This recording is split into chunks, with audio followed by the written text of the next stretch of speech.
This time on the Gadget Show. It's playtime for the boys of Team Gadget. As Otis and I face the brilliantly challenging challenge of designing and creating our very own gadget toys. Also in this show, John gets all sensual with a pair of bright young things from Hollyoaks. All in the interests of testing massage gadgets, you understand. Otis test drives the Yike Bike, a new type of urban transport that's both bonkers and sensible at the same time. And I meet up with super cool, super talented and just plain super Brummie rock band The Twang to find out the best iPod dogs.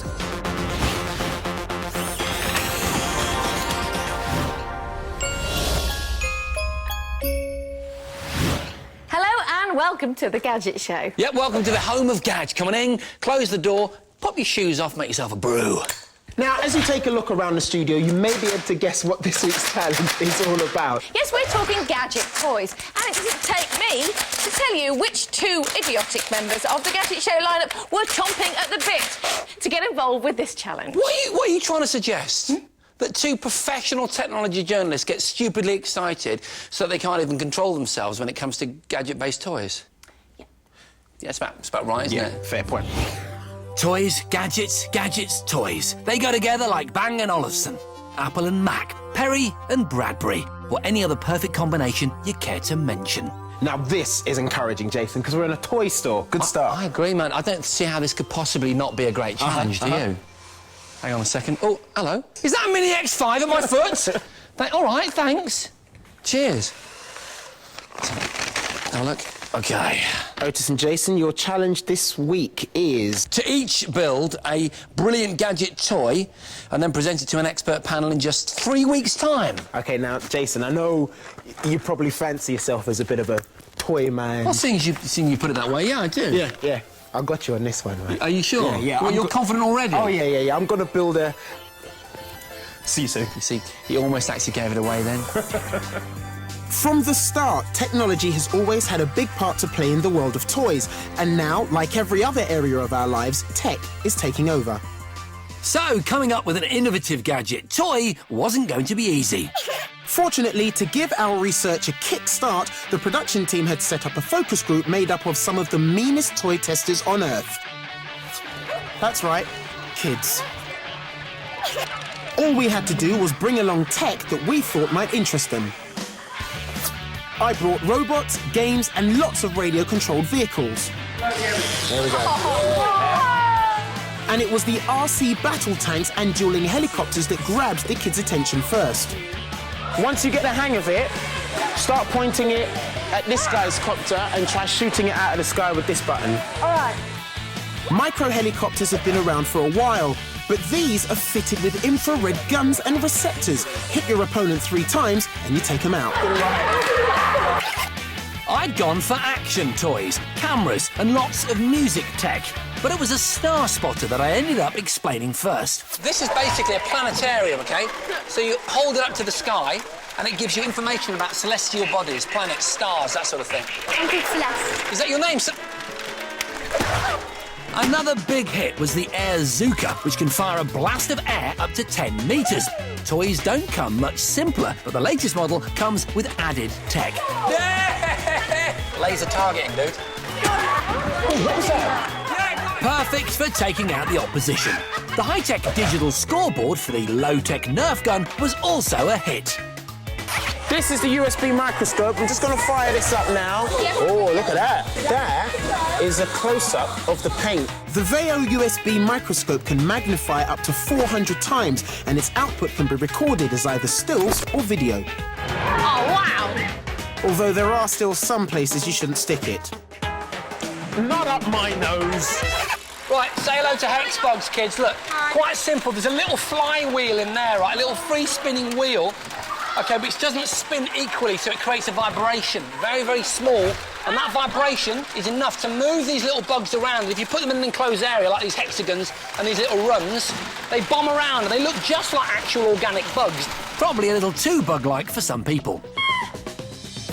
As I suspected, the robots went down well, although it was girls, not the boys, who showed the most interest. One of the girls said she enjoys playing with robots because they do what you want them to. For around 25 quid, the Ucreate Beatbox provides a lot of tech and an awful lot of fun. It comes with 8 sound filters, 3 backbeats, 3 riffs, 3 licks, 3 runs, and 2 recordable voice files. All the filters feed into this device here where you can manipulate the sounds. I'll show you what I'm talking about. Hey, you don't even realise this, right? No concept of it. Right now, it's the 80s, right here in the gym. I'll tell you, a lot of music careers have been launched with less. Damn, I love your music, Katie! After an hour of playtesting, I was starting to get a feel for what they like. So far, it's going quite well. The children have basically had a little play with everything, but there are some things that they're sticking to more than others, like the really simple arm wrestling game, which tells me that combat or conflict of some kind in a toy will work really well. I was undecided, but it appeared that the physical toys, like this year's must-have Ripstick, were getting played with most. Check Katie's moves out! And the cameras, too, were very popular, which wasn't what I expected. Yeah. See, I'm really surprised to see you playing with that. This is something that I felt that for your age group, this might be too kidified, but all of you really like it. It's fun because you don't normally find a Lego camera. No, it's a kooky, isn't it? So I couldn't help thinking, if I could somehow combine the two, I'd be onto a winner. Oh! But one thing was certain. If I had my way, it wouldn't include an air-zooka. Would you give it a rest, man, with the blower thing? Stop it! Come on, come on! Stop it! No, Jason, stop it! I can't see what I'm doing! Yeah! Oh. Thanks, Jason. No worries, You know man. what I loved about that piece? The fact that those girls were so ultra-competitive. They were like little Gadget Show presenters of the future. This was a huge hit, you could see that. Well, we've always loved that, haven't we? But it did give us some ideas. From the start out, instantly ideas started to form in both of our heads, didn't they? Yeah, definitely. Another go. Also, still to come on tonight's show, 2 Bodies Beautiful from Hollyoaks as John gets to grips with the latest massage gadgets. Hello. One of the best indie rock bands in the UK, The Twang, helped me find the top 5 iPod docks. Not many iPod docks have lasted a Twang party. And I get to test drive the ridiculous yet wonderful Yike Bike.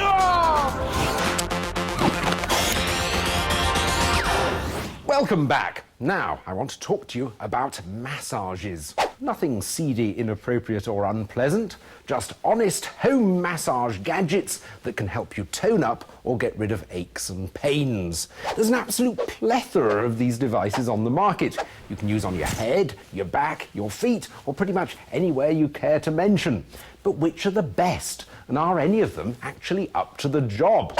Well, to help me find out, I recruited a couple of willing volunteers who apparently like nothing more than a good kneading. I spent the morning going through a range of the latest massage gadgets to select the 4 most interesting ones. Hello. That would massage me from head to toe. To help me try them out, I invited 2 of the stars of top telly show Hollyoaks, Melissa Walton and Kevin Saker. Melissa, Kevin, Hi. thank you for being willing volunteers to share your experience of massaging. I mean, you actually do get massaged quite a bit, or not? And me and my mum go to these spa days all the time, and we just love them. Kevin, I yourself? tend to lean towards the sports massage side of it, which isn't so much enjoyable, but the end result's better. First up, I'd selected something for the top of the body, the Power Tap, which is designed to soothe your neck and shoulders. It claims to be the world's first properly hands-free massager. You simply drape it over your shoulders, select your level of intensity, and it cycles through 32 different massage rhythms. Yeah, that's what it feels like. And the Can I plus speed makes up? Yeah, plus makes it harder. Ooh. It's like someone's full on smacking me on the back.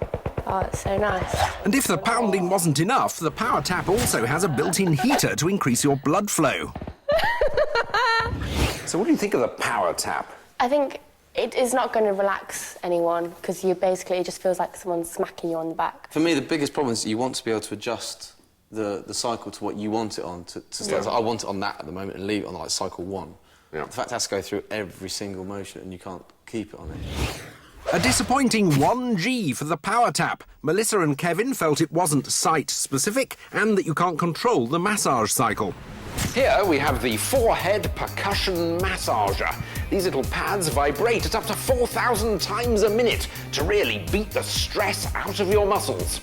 It claims to vibrate with 2.5 times the power of similar massagers, so I hoped it would provide a more precise pummeling for our pair of testers.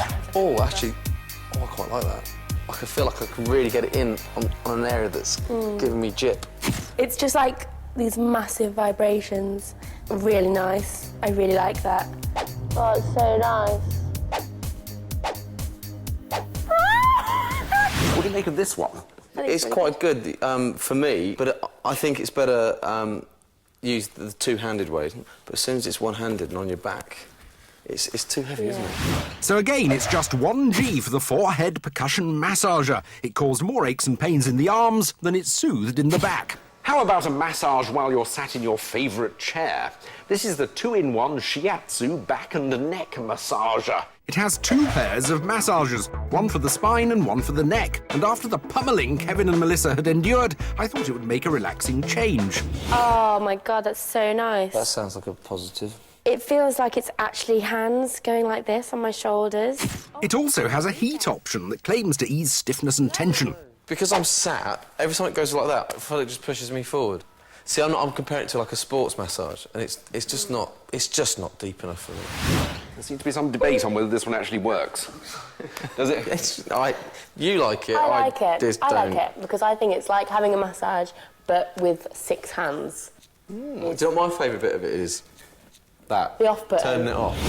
So, overall, just 2 Gs for the 2-in-1 back and neck massager. It's great for a light, relaxing rub, but doesn't deliver enough real power to get to those deep-down knots. So far, our massagers had all proved pretty disappointing, but I had high hopes for my final choice. Here's something for the feet, the Sanyo foot massager. Stick your pins in here like this. It'll massage everything from your calves to the soles of your feet. The foot massager uses 22 independent airbags to stimulate blood flow, and both warms and shiatsu massages the feet. What Oh, it's moving. It just moved my foot. It's squashing his feet. It moves. No, it's moving my feet from side to side. Amazing. It's like it's got a point in the bottom, and it's moving my foot from side to side on the point. Ah! There we go. Oh! It's good, isn't it? It's really good. I want one. I really want it. He stole it back off me. Stole it back off her. Great. It's great. That is the verdict on It's the Sanyo foot amazing. massager. We love this It one. sums it up. It's great. I really like it. A whopping 4 Gs for the Sanyo foot massager. Melissa and Kevin both loved it. The only letdown was the price. Yes, it's almost here. Gadget Show Live 2010 starts in just a couple of days' time at the NEC in Birmingham. The show sold out weeks ago, but if you haven't already got a ticket, then you can still come along for a special preview day on Wednesday, the 7th of April. Details can be found on our website at www.5.tv/Gadget Show, and that's where you can also follow the whole event across the whole week. Dion and the web team will be posting reports on our website all day, every day, from the show, to keep you in touch with everything that's happening at the UK's biggest technology exhibition. Right, now it's time for another Top 5. And this week I was challenged with the task of working out the top 5 iPod docks. So I enlisted the help of one of the UK's top indie bands. Oh, sorry about that, Otis. I gathered together 30 of the newest and best iPod docks on the market and took them to a recording studio to meet the Twang, who'd agreed to record a track just for me. How wicked is this? The band are recording a special acoustic version of their song Barney Rubble, which I'm then going to use as the test track to compare all of our iPod docks. Once the boys had finished, I loaded an MP3 copy of their recording onto an iPod Touch, then whisked away lead singer Phil to help me compare our 30 contenders. Right, get that iPod in that Logitech. Let's do it. Let's get listening. Over the next few hours, we scored each of them on a number of criteria. First of all, on looks. Touch the back, stroke it. Look at that. Stroke. I'm not stroking an iPod duck, but yeah, no, it is nice. It looks good, man. It's kind of like the back of a pharaoh's jacket, you know? Yeah. You know what I'm saying? Hey? It's a good look. I think it looks slightly tacky. You and me are going to fall out. I know, yeah, but we'll make up. We also scrutinised build quality. Isn't it? Yeah, you know, I would never buy it. It just looks a bit sturdier than all the others, you know? Yeah. It shouldn't be 90 quid. It should be about £30 though. And gave points for extra features. Has it got a radio? What's that? I'm feeling that as well, you see. Finally, we judged their sound quality.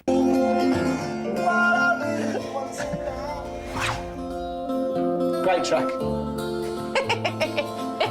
We're not judging the track. Wait, it sounds really good. It does sound really good. What's your vibe? I love it. You in love? I do.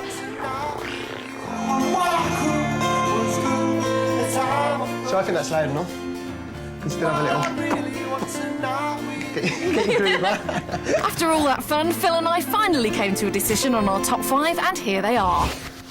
At 5, it's the Logitech Purify Anywhere 2, a great-sounding, cost-effective little dock that you can take, well, anywhere. You could have that as a travel speaker. Yeah, definitely. I'm just going to take this one, if that's all right. No, it's not. You sure? Yeah. At 4, looking like an old-school boombox, it's the Ultec Lansing Mix. It creates a big sound with thumping bass and is super sturdy too.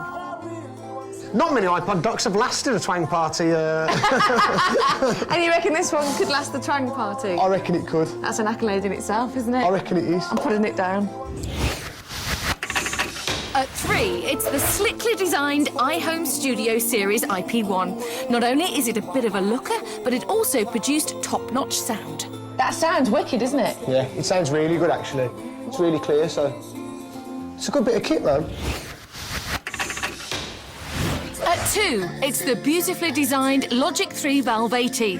With an inbuilt valve amplifier and superb speakers, the audio playback is simply faultless. It sounds great. This is the best sound quality we've heard. Yeah, no, easily, easily. I agree with that. This sound quality makes me want to melt.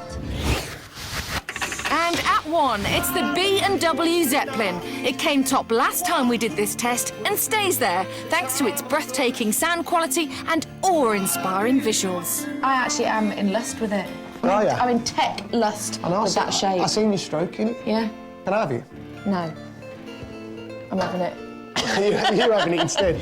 Oh, listen to that. It's such a deep, round sound, isn't it? It is, it's impressive. And it looks gorgeous. Yeah, still the best-looking iPod dock. It really is no surprise, is it? Because B&W makes such high-end kit, you'd expect them to produce something of such technological sophistication and beauty, wouldn't you? Yeah, absolutely. Hey, but weren't we lucky that we got a special arrangement of Barney Rubble from the Twang? Yes. And they, ladies and gentlemen, are completely insane. But chaps, listen, I've got one more iPod dock to show you, a special one, but it involves one of you taking off all of your clothes.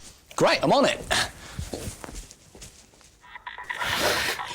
This is a wireless, waterproof duck speaker. OK, what a great idea. So Put them in. you can listen to the music while you're in the bath. So OK. This is how it works. You've got your MP3 player over here. Any MP3 player uses a standard jack. Your transmitter, and then it beams your music to your little duck while you're having a little scrub. It's got an FM radio, so you can listen to your favourite radio station. You can have an audio book in your hotel pool, yeah. Exactly, and it works to 10 metres, so even if you're in a very big bath or a swimming pool, you can still take it with you. So, I love it. It's a superb idea. Yeah, I'm not sure about the hat. So get out now, is that all right? No. Right, time for another short break now, but still to come. 2 little gadget boys build 2 little gadget toys, but surprisingly, neither has a wooden horse. But Otis does get to go riding as he tests the gorgeous Yike Bike.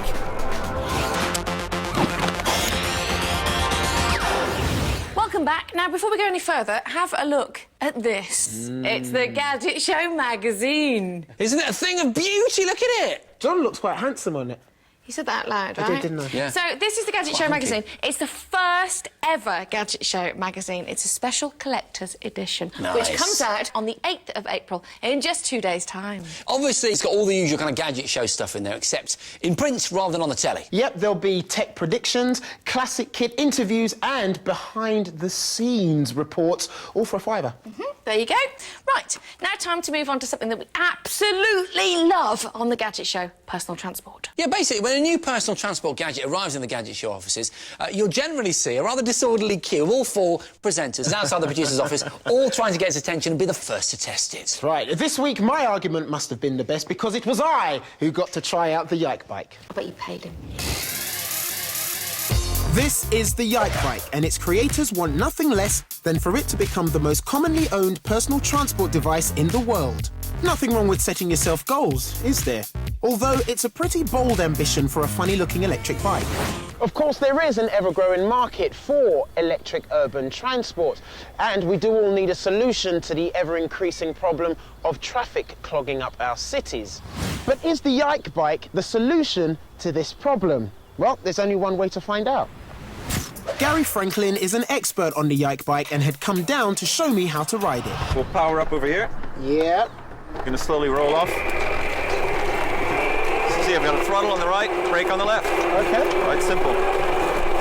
All right, seen enough. Let me have a go. Over to you.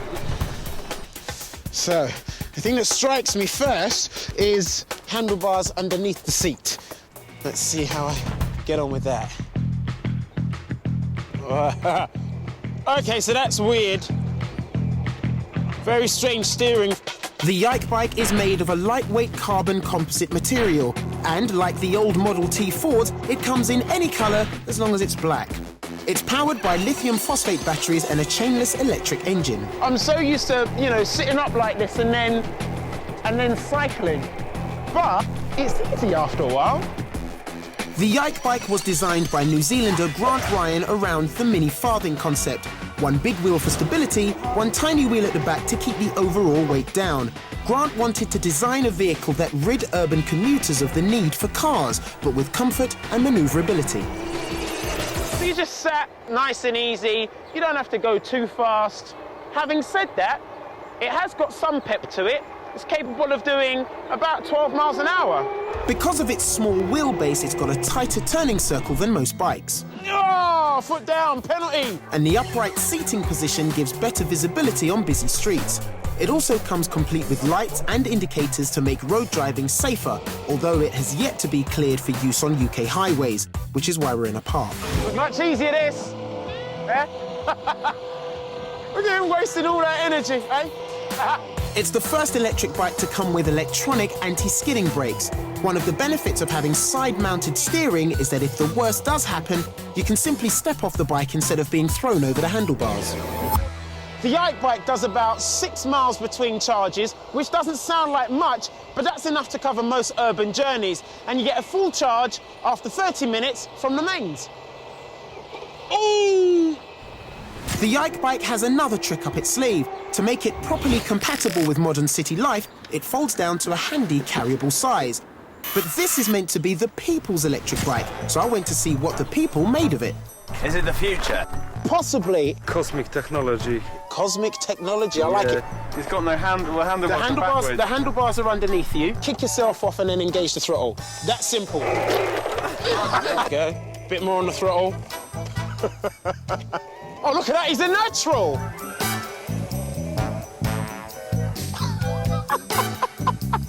Quite weird feeling, I'll have to get used to it, he said. Look, he's running off with it now. That's how simple it is to ride. I like it, and I have to say it's quite easy to learn also. I'm used to that, kind of riding from there. Just doesn't work for you? It's weird, yeah. OK. Ow! Can I just say, though, how alien it must be to have handlebars behind you when we're used to having them in front of us. Such an alien concept, but I did have fun getting to grips with the concept. I bet you did, yeah. Well, it has some real interesting design elements to it. I struggle to see it as a mass commuter device, the sort of thing that you see people in every park in the UK on, All right, well, I'll tell you what, the Yike Bike is going to be on the test track at Gadget Show Live, so you can make up your own minds there. OK, let's move along now in a very generous way, because it's time for this week's competition. That's right, and for no other reason than we think you deserve it. This week, we don't want just one winner. Yeah, we're not looking for two. No. 3, 4, Nah. 5 individual winners, each with an opportunity to get their hands on 50 separate gadgets. Yes, we are giving away 50 different gadgets to each of our 5 winners. Now, I wasn't top of the class in maths at school, I was second, actually. 250. Thank you, Jason. That means we are giving away 250 gadgets this week. Wow! That doesn't even cover it. Wow! That gets about there, Mr. O-Dog. Nice work. You see, in our jobs, I think it's fair to say that we live full-time in gadget heaven. But with this week's competition, you might as well consider it 5 tickets for you to come and join us there. Here's the full list. From our toy challenge, an arm WrestleMania, a Flytech hoverpod, a laser Airzuka, and a USB digital microscope. An Aerobi Pro flying ring, a water blaster water cannon. A 32-inch LCD TV for your sitting room, a 19-inch LCD TV for your bedroom, a Blu-ray player with 10 Blu-ray films. A Wii Fit, an Xbox 360 and a year's subscription to Xbox Live. A DSi XL, a PSP Go, games for all the consoles, and a Pyromat gaming chair. A Canon Pixmar printer, a Rovio mobile webcam, a GorillaPod magnetic tripod and a D-Link Wi-Fi router. A Magimix 1.7 double-skin stainless steel kettle, a Philips juicer, a Philips wake-up light, and an Oral-B Triumph toothbrush. A Roberts Ecologic 2DAB radio, a Surefire E1 backup torch, a pair of Salomon Cosmic walking boots, and a Cobb barbecue. An iPod Nano and a pair of Skull Candy TI headphones. A Samsung NC10 netbook, a Yogi Gatekeeper Pico, and a cuddly toy with a 4GB USB memory stick hidden inside. Remember, 5 of you will each get everything you see on your screen right now. In total, it's a prize fund worth over 20 grand. And to be in with a chance of winning, you'll need to know the answer to this question. Buzz Lightyear is a toy spaceman in which movie?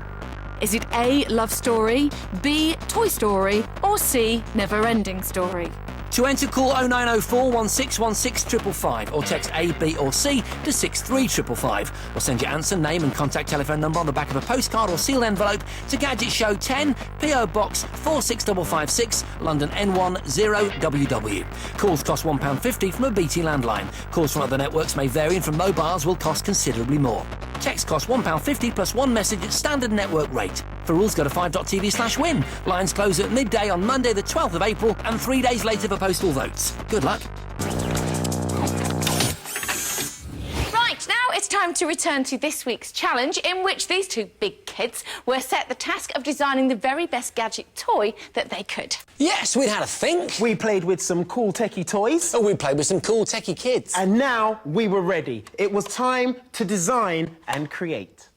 After the chaos of the focus group, we were ready for the next stage, making our dream toys a reality. And for that, we'd each been given a top designer from one of Britain's leading toy design companies. Peter. Jason, good to meet you. Well, I tried not to go to the obvious kind of toy and come up with, say, a remote control car or a skateboard or something. I wanted something a bit different, and I had a flash of inspiration. To my knowledge, there isn't really a kind of ruggedised action video camera for kids. No, I don't think so, no. Sean, I've done a fair bit of research. The children we were working with really liked robots. They were also very keen on combat. Can we get, perhaps, robots to fight each other? My designer, Peter, was clearly impressed by my kids' action cam. Really nice idea, I love it. You really think so? Yeah, no, that's excellent. But before I could put into work on the prototype, the idea needed refining, which meant a trip to the local skate park. Unfortunately, my designer, Sean, was totally underwhelmed by my fighting robots. But then I, too, had a brainwave. What about weapons, then? Weapons would be good. Yeah. We could use radio control, infrared, bit of laser technology, maybe. Fantastic. So this was the plan. I was going to take the infrared guns from the dueling helicopters that the kids loved in our focus group and attach them to a pair of robots. To create fighting, dueling, death-dealing robots. Now that would be a killer idea. At the skate park, to help with my research, I'd amassed a load of camcorders and a bevy of skateboards and bikes. There were a few problems I needed to solve to make my kids' action cam a winner. One of the things that professional camera operators do, the people that work on the Gadget Show, for example, is they have a different mounting for a different job. This is for a car, this thing for a helmet, but you can't do that for kids. You can't give kids a bag of bits. So the first challenge was to come up with a universal mounting system for my kids' action cam. You see, this, the GorillaPod, has revolutionised conventional photography. It's a fantastic device. You just grab it, look, and you can attach it to just about anything, to a tree, to a desk, a table. It doesn't matter, it's infinitely flexible. The only thing is, when you want to put it on yourself, it almost works, but not quite. If I could find a way to make it more secure, I'd be onto a winner. Back at the design company, it soon became clear we didn't have time to design a robot from scratch. So that left us looking for a donor. And for me, there was only one choice, the awesome Mech RC.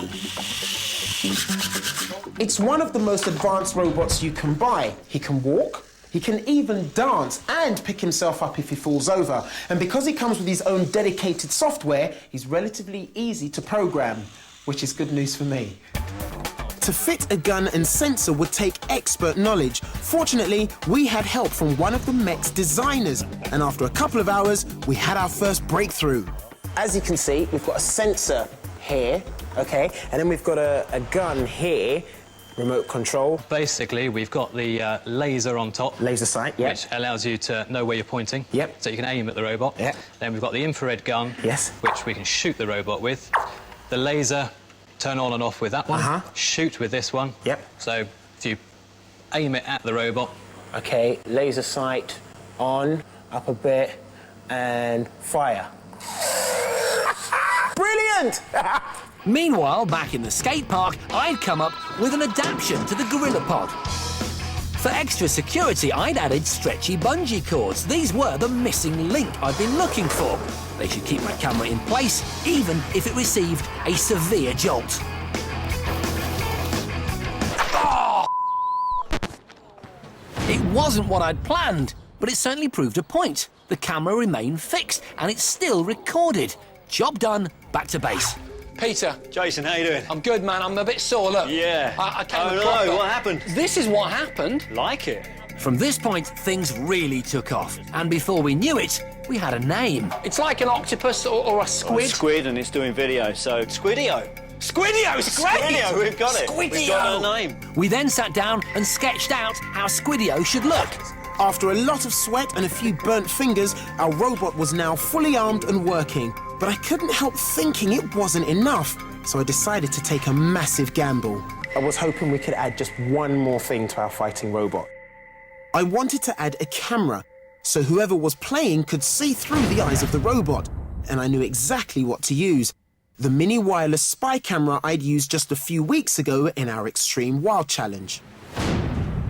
Getting all this tech wired up wasn't easy, but eventually it was ready, and we'd even managed to attach a set of video glasses to the spy cam's receiver for a true point-of-view experience. So look, turning round, that's the output there, turning round, looking at me. There, you see? That's brilliant! Meanwhile, I got my hands on our first prototype, and while it was great, it wasn't perfect. Instant reaction, it's too big. Yeah. So we need to reduce that, don't we? While I worked on finding the right materials for the legs, Peter sourced a smaller camera and concentrated on refining the design. Once we were both happy, the 3D design was sent to a computer-controlled milling machine that made an epoxy pattern. This was then used to make a mould, from which the housing for Squidio Mark II was born. Yes! So there she is. Look at this. It was everything I'd hoped for. Except the legs still weren't quite right. OK, Jason, the only thing I've got to say is we're really up against it on time here. Yeah. So we're going to do what we can. We'll look at the materials, we'll look at the strength of that, and we'll do our best for it. I was now able to get properly hands-on with my creations. The gameplay was truly awesome, but the robot still looked like a bag of bolts. Pirated! There was still work to do. Right, so I'm very, very happy with that, but it doesn't look great having a camera for a head, but I know that the guys here are capable of remedying that. Sean confirmed we could remodel the head any way we wanted, so I set him a real challenge. Could he turn Jason and me into robo-terminators? A couple of days later, and without telling Jason why, Sean turned up at the Gadget Studios and scanned both our bonces, using an optical scanner worth £15,000. Here is the original scan data. Yep. We've mocked up the camera that's going to go inside it digitally. There's a camera in my head. To work out the scale of things. And then with a little bit of work, we've rocked up future cyborg Otis. Oh my goodness. Cyborg me! Good cyborg though, right? Good cyborg, yeah. I'm here to help the human race, yeah. Evil cyborg Jason. Yeah. That's fantastic. That's so good. I'm really excited about this challenge now. Hey, there's such great ideas, and they're so well put together. Aren't they? Little Squidio on your bike. It looks quite firm on there. Do you know what? It does. It works really well. I'm so pleased. Look, I can just click his button. get him in recording mode. Let's have a quick bomb around the studio to get some footage. Is that actually your bike, Jason? This is my miniature BMX, baby! Lovely, lovely idea with these little legs. And what about these, though? The faces on these, they are absolutely amazing. They're incredible, aren't they? The details just amazing. Stunning. Can you give Yeah, me I can give you a little demonstration. Let's imagine for a second Jason's attacking Otis, yeah? What are you talking about? Here we go. And you can fully immerse yourself in the experience by putting those goggles on, OK? So, there he is. He approaches. He lines up the laser sight. Is that amazing? And fire! Oh! Is that cool? Do you know what? That is quite extraordinary. I think you've both made a really good fist of it, but the most important part of the challenge still lies ahead. Yes, right now, just round the corner from this studio in a toy shop, 2 toy experts are waiting to pass judgment on our efforts. That's right. They'll judge which one of us has made the best gadget toy and, therefore, who's won the challenge. So you're both nervous? Tense is the phrase, I think. Yeah. We don't know which way it's going to go because they're both so different. I'm a little bit nervous for you. Yeah, the question is which one of us has come up with a toy phenomenon to compare to the microscooter and who's come up with the remote-controlled Titanic. You'll find out when we do, straight after the break.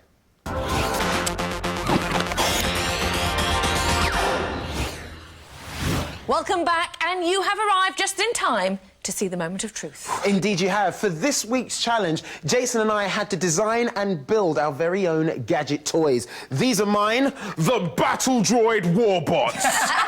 And this is mine, Squidio. Yeah, I think you'll agree that both of them are absolutely brilliant, but the question is, which one is the best? Because around the corner, in a toy shop, we have 2 real toy experts about to judge these creations. Fantastic. Go on, get gone. We're off. Yeah, go. I'm off on my bike. What, Jace, can you give us a ride? Yeah, go on, man. Jump on the front. School style. See you later, Sis. Wish us luck. Hey! All the late nights and hard work had paid off. Squidio looked amazing. My kid's action dream had become a vivid day-glow reality. Squidio was the business. My robots had also turned out better than I dared hope. The tech worked a treat and the bespoke heads were pure genius. The laser-sighted cannons are just fantastic, and you get a real sense of what the robot is doing, where it's going from the POV cameras that are transmitting live footage to these goggles. Destroy! But there could only be one winner. Our fate was now in the hands of 2 of the biggest names in the toy business. Nigel Wheatley is the head of retail and marketing for Hamleys. Peter Jenkinson is the world's leading toyologist. Scared? You bet. And I was up first. Hi, guys. How's it going? Good, great. Yeah, Great excellent. to see you. I'm actually incredibly excited. The concept is an almost impossible to break, easy to use, high quality, ruggedized video camera for young people.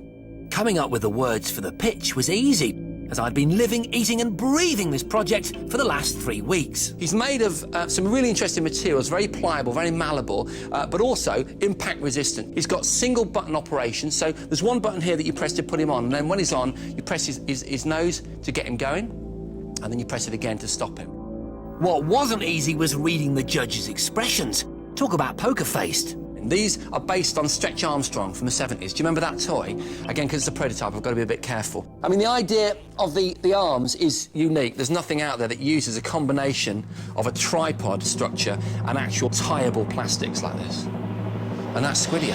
OK, Jace, for me, the thing that's most exciting about this, the technology element is great, but it's the play value. The thing they take on holiday, the thing they take down the skate park, the thing they take out on their bike. They'd wrap it around the dog and send the dog out with it for a bit of a giggle. Dog Squidio is a lovely It's concept. wrong, isn't it? Yeah, it's wrong, but so right. So right. Yeah. I really like what it does, and I can see it, with some development that it could be brilliant. Great. Thankfully, they loved it. They really loved it. But they did have some reservations. It needs to be a little bit smaller. Yeah. He potentially needs a couple more legs, but I think you need to put that through testing. Yeah, I I'm agree. not sure that 3 tentacles is enough. Yeah. Thanks, guys. Jason had done well, but they weren't totally won over. I still had a fighting chance. Gentlemen, allow me to introduce you to the war droids. And what we want them to do is seek each other out using their laser-guided cannons. So, with Jason's bot in the sights of my bot, I can shoot him The pitch started well. They seemed really impressed. You will be able to see the sight through your robot. Can you see me coming towards you there? And then it got better. I even spotted a smile. There we are. I think the fight aspect of it just adds a fantastic dimension to it. I love the personalisation. I can see kids going absolutely crazy for this. But then they asked about the price.